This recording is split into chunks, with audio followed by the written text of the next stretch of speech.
What is up, my friends? It's Edward Tomaloso, your Honda man, internet sales manager at Honda of Santa Maria. And today, we're gonna show you the 2017 Honda Civic Hatchback Sport in a 6-speed manual transmission.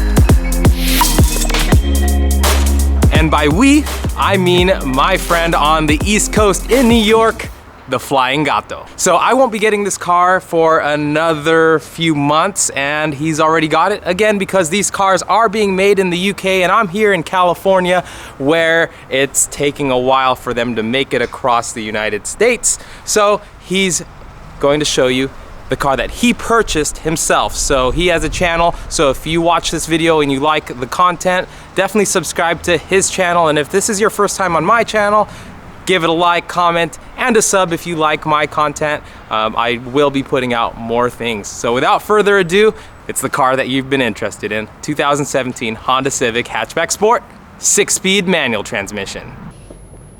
Good afternoon, everyone.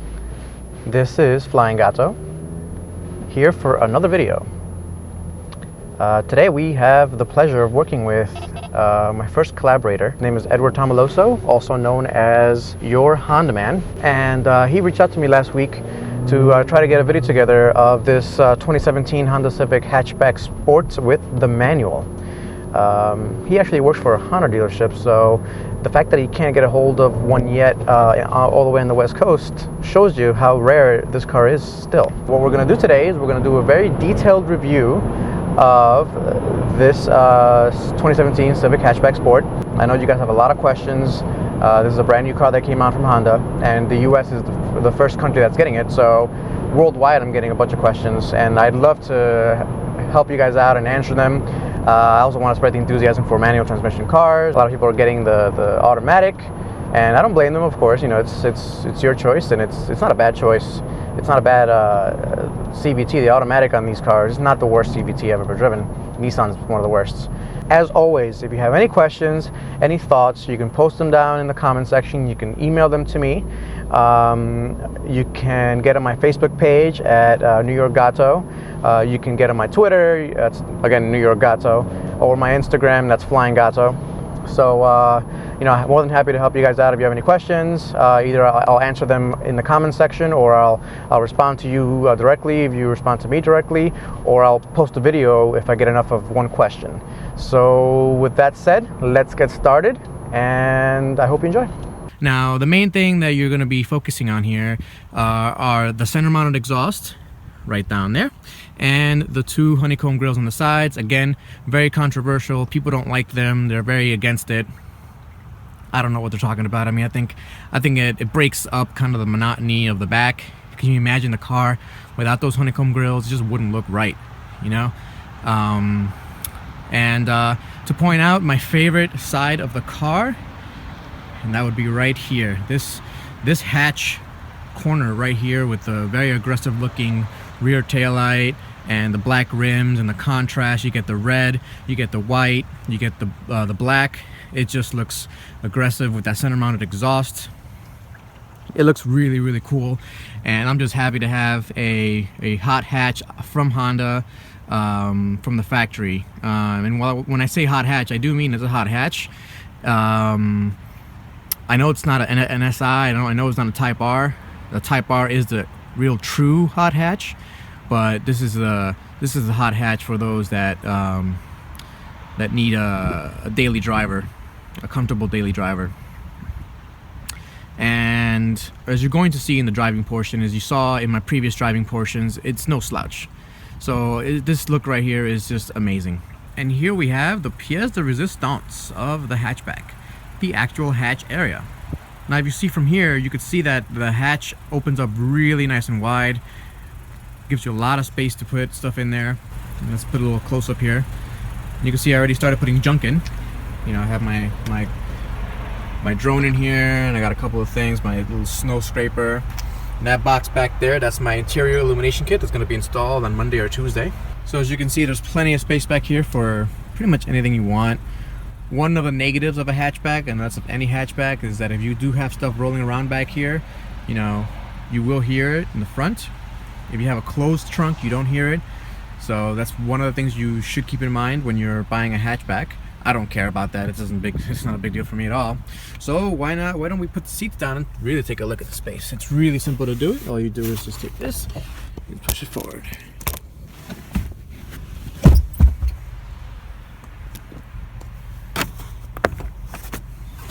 All right. Simple as that. And now you got a cavernous space to put anything you want. I have laid down in the back here. It's plenty of space for me, plenty comfortable for me.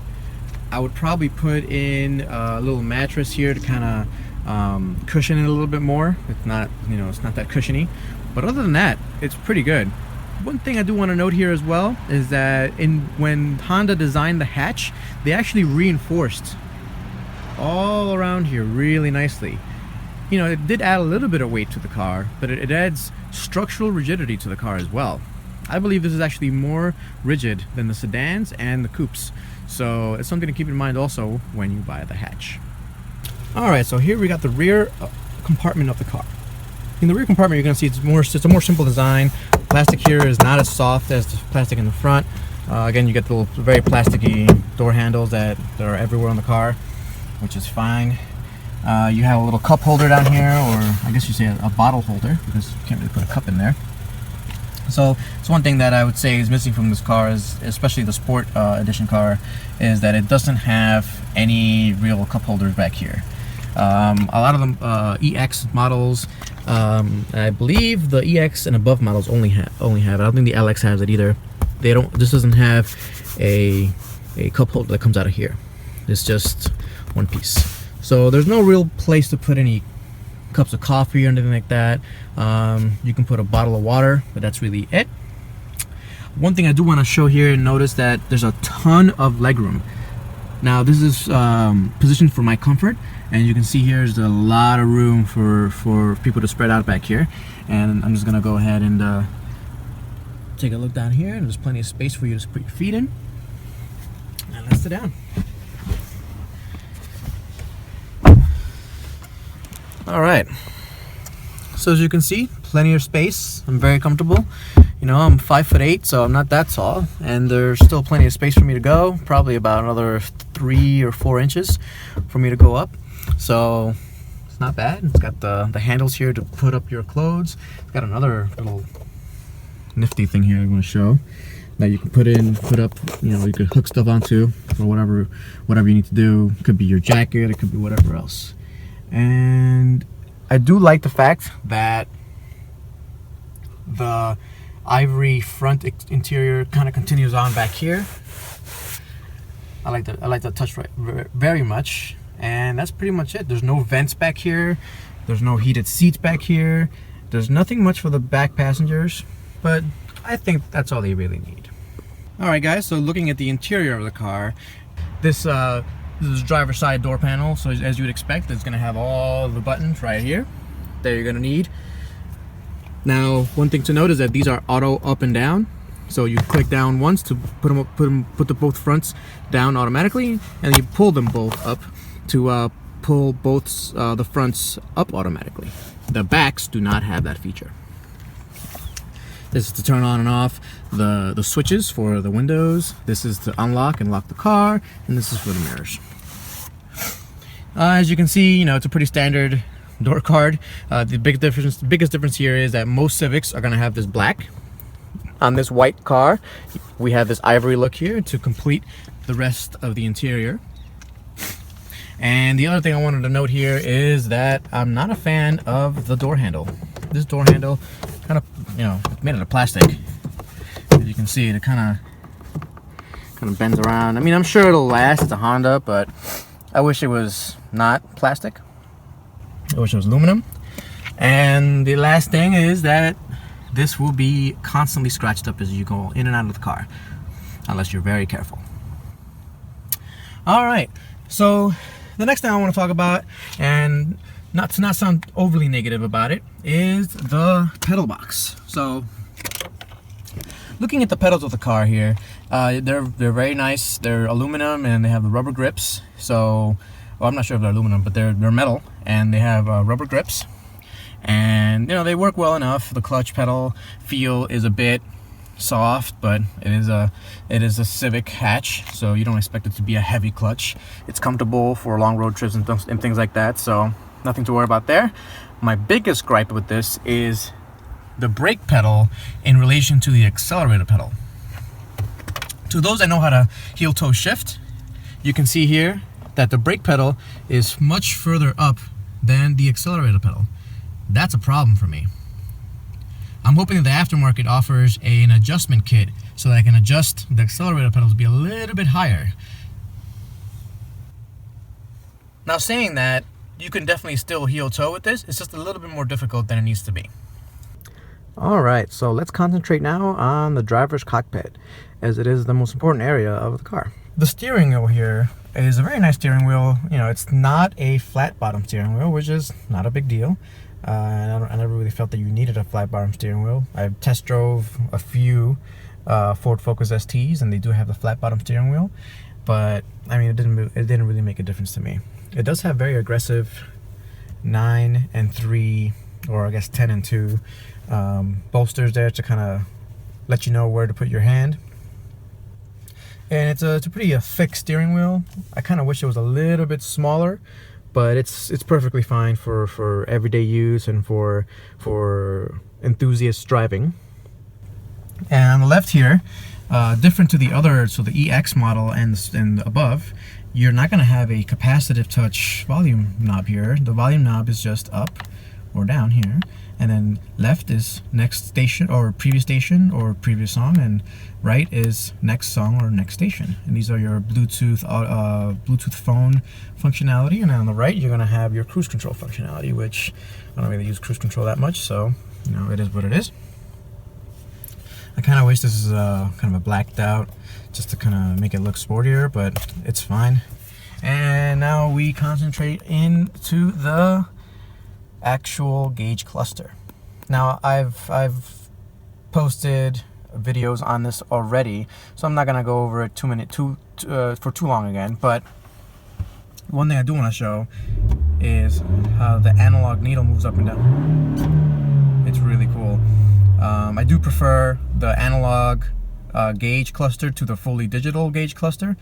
I don't know, maybe I'm old school or I'm not sure, but I do prefer this to the EX and up models. I don't like the full screen to be there. It's, I don't know, it doesn't feel authentic to me.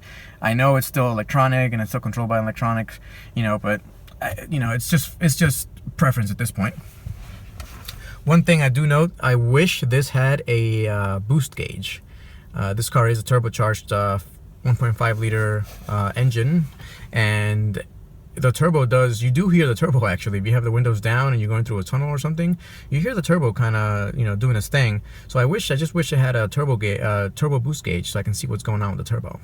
Other than that, you have a range, and you have your trip A and trip B, and then you also have your total miles on the car. So let me go ahead and toggle through those. So I'm averaging, and I reset it. One thing I want to note is that I reset it before I filled the gas tank up, and I've been driving it pretty hard recently. So that's 26 miles to the gallon, and that's me driving very aggressively. Really, I've been averaging about 30 to 32 miles to the gallon. I did get less miles to the gallon when I put regular gas in it. All right, the next one is trip B. That's just another trip. And then you got the oil life. I have 90% of my oil life left, so I don't need an oil change yet. And I have 1,397 miles total on this car so far.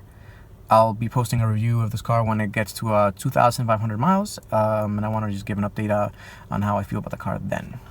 And I usually just leave it in range, kind of lets you know how long you have until the gas tank is completely empty.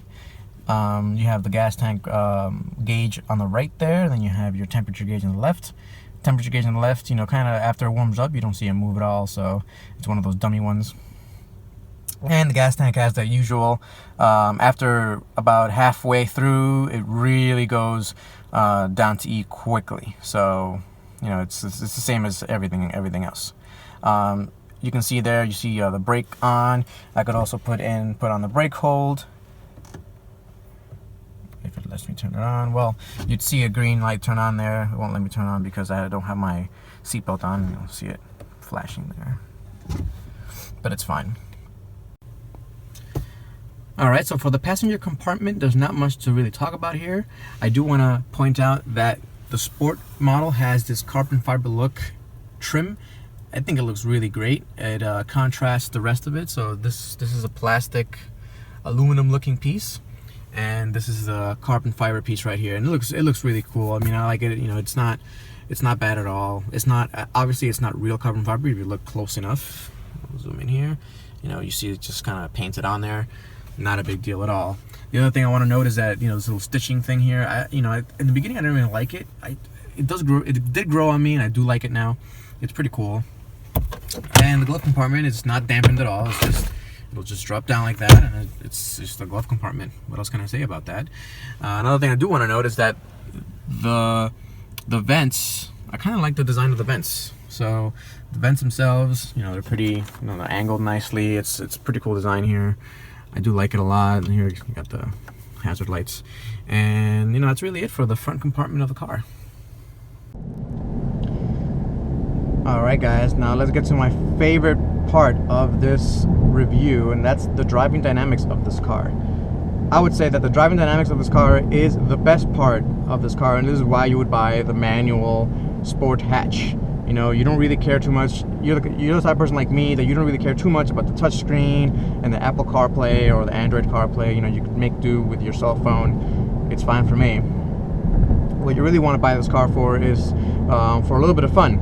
And I'm here to show you and tell you this car is extremely fun. And you'll see up ahead here that this car can be an extremely fun car to have. Now these 18-inch rims don't take away from the comfort of the car much at all, in my opinion. It does make the car feel a little bit more stable as compared to the EX and LX models. Now when it comes to power, this car has more than plenty power to put down. One thing I do want to note is that as an experiment, I put in regular gas.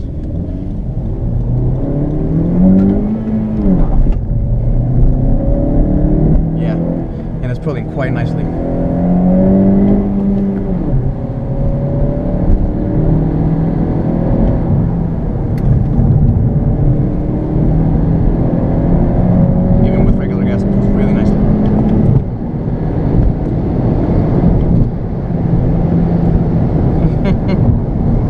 Is an extremely fun car to have, and with premium gas it's even faster than that, like much faster, noticeably faster. If you own this car, I recommend only putting premium in, if only just to enjoy it more. I definitely noticed the less pull it has, but even with regular gas, this car is a hoot to drive. I mean, I'm kind of just letting it speak for itself here. Just driving on some back roads, you know, kind of deserted. It's 3 o'clock on a weekday afternoon, so you're not gonna get that much, and you're gonna have to slow down a lot, just for the kids' safety, of course.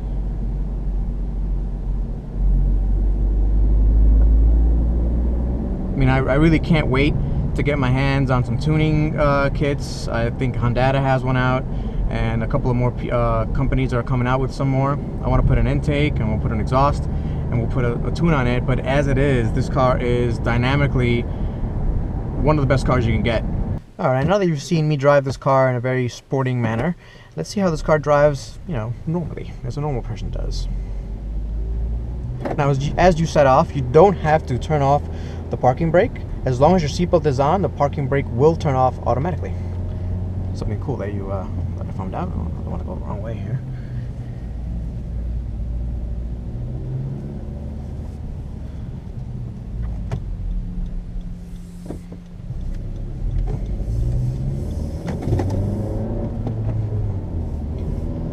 All right. One thing that I haven't mentioned yet that I think I should mention is the fact that this car does not have that much engine braking.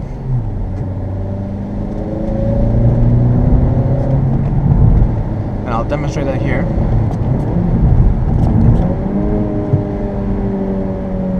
Going uphill even, it's not even slowing down that much. So as you can see, it's not that much engine braking. That has to do a lot with the fact that this car is a 1.5 liter turbo engine, so it doesn't have almost at all when it comes to engine braking.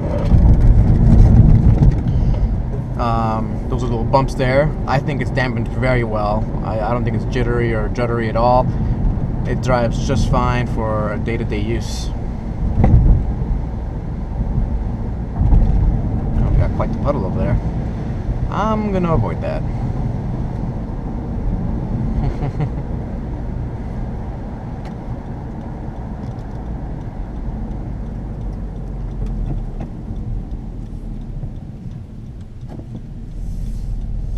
Just gotta be careful here.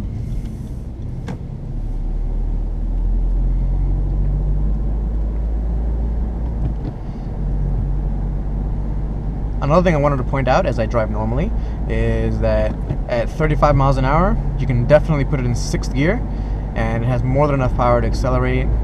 It's not going to be a lot of acceleration, but it's more than enough for it to accelerate. It returns excellent gas mileage because it has enough oomph to push itself out of its way in 6th gear at 35 miles an hour. It's all you really need, to be honest with you. In a 30 mile an hour zone, you put it in 6th gear and you kind of cruise along. Very boring, very nice, very comfortable.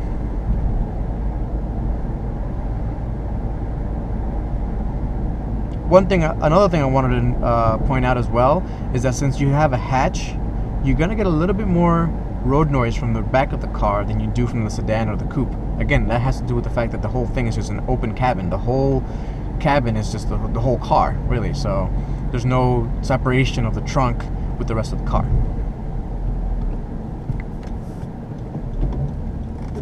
The shifter is very easy to move around, not hard at all. The clutch is very easy to use. Brakes are very responsive. The accelerator pedal reacts instantly. There's no delay at all. Now when you put the Econ mode, that does delay the accelerator pedal reaction. It very much numbs it. You're never going to see me use that. It's not worth the extra 1 or 2 miles to the gallon that you're going to get. Not to me anyway.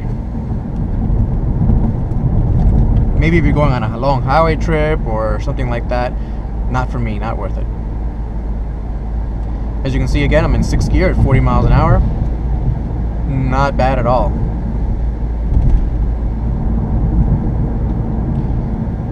Just normal driving.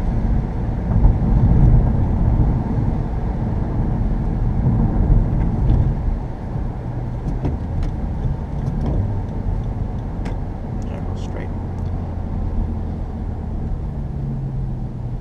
I do like to use engine braking as much as possible, but this car just doesn't have that much of it. The S2000 has a ton of it. The Prelude has a ton of it. Even the diesel has a decent amount of. The 335 diesel has a decent amount of engine braking. This doesn't really have that much of it.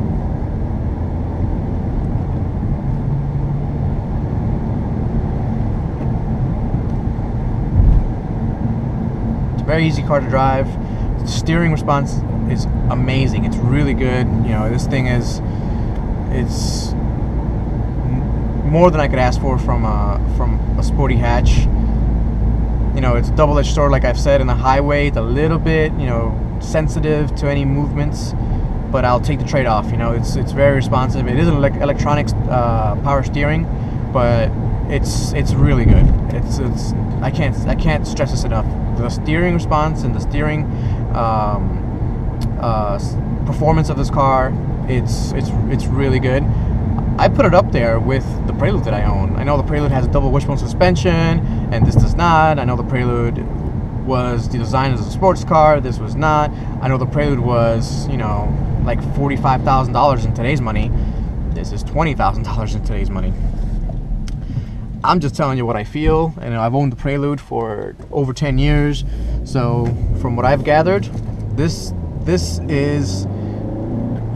can replace the Prelude, bar none. Doesn't mean I'm gonna sell the Prelude, but this can definitely replace the Prelude. You know, the S2000 obviously dynamically is a better car. I've said this already, but this is definitely something to consider as an everyday car that you want to drive sporty sometimes in. You want to take it to the track sometimes. This would be a car that I would definitely recommend.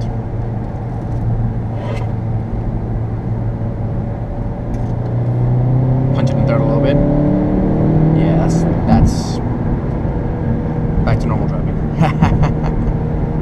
If you call this normal.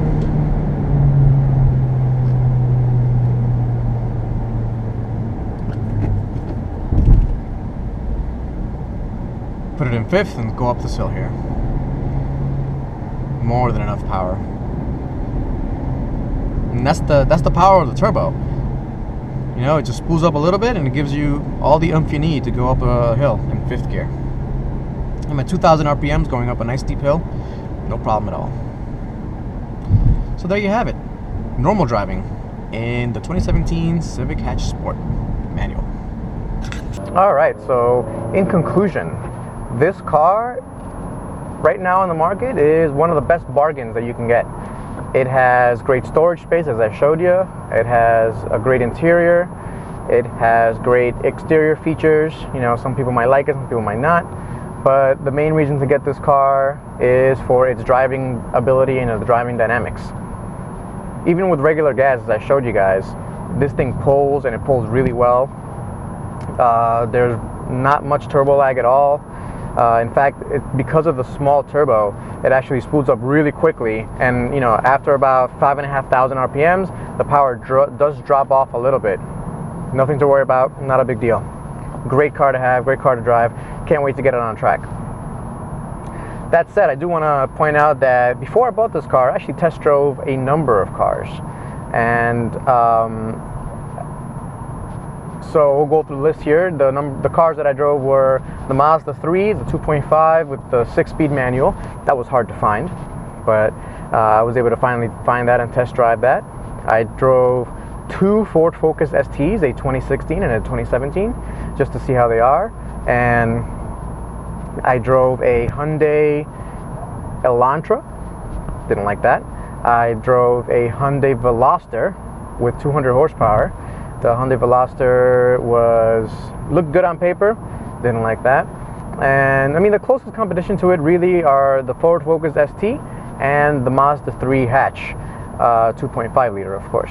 So I'll focus on those two. Now, the Mazda 3, if you're thinking about getting a Mazda 3, definitely test drive it to see how you like it. It's definitely one of the sportiest cars in the segment, and it has, you know, ample horsepower, about 185 horsepower. It has pretty good storage space, but the Honda does beat it on the storage there. You know, the package that this car has is much better thought out than the Mazda's packaging. And one thing I didn't like about the Mazda that I do like about this car is kind of the way it drives. So the Mazda has a naturally aspirated engine, so you'd think that the throttle response would be a lot better. It's not. It's actually worse. I don't know how Mazda managed to mess that up, but in a naturally aspirated engine, you're supposed to hit the throttle and you're supposed to feel an immediate pull as you would feel in any naturally aspirated engine. In the Mazda 3, you don't feel that. You don't get that kind of urge of power. You do get that more in this car. And even though this is a turbocharged car, you know, you put your foot in it, give it a second, and it pulls you pretty well. So after I drove the Mazda, I drove the Ford Focus ST, and man, what a power plant that car has. That car has an amazing power plant. It has 253 horsepower out of a 2.3 liter engine. I believe it's 2.3 liter. Going to a 6-speed manual, and yeah, that car has a lot of power, and I would say if it's not faster than this, I'd be very surprised. I'm pretty sure it's faster than the Civic Hatchback. The things I didn't like about it, though, was again the packaging of the inside. It just didn't feel as useful inside as any of these cars are. It has a ton of features in it. You know, it has the keyless entry, pretty much standard. The seats, you know, they look cool. The sports seats that they have, the Recaros, but it's not as good as it doesn't feel as good. It's not as comfortable as it's supposed to be, I guess, is what I'm trying to say. It's just one of those cars that it looks good on paper again, but when you start driving it, when you start, you know, really looking into it, it doesn't feel as good as it should. The price for that car is really good. I mean, with the incentives that Ford has, I was gonna get it at around $22,000 out the door, and that was for the ST1 package.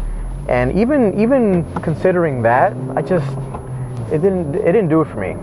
So I really wanted to test drive a manual hatchback, and so I found a dealer nearby, and I went and drove the LX hatchback with the manual, and I was sold. Even the LX, I was sold.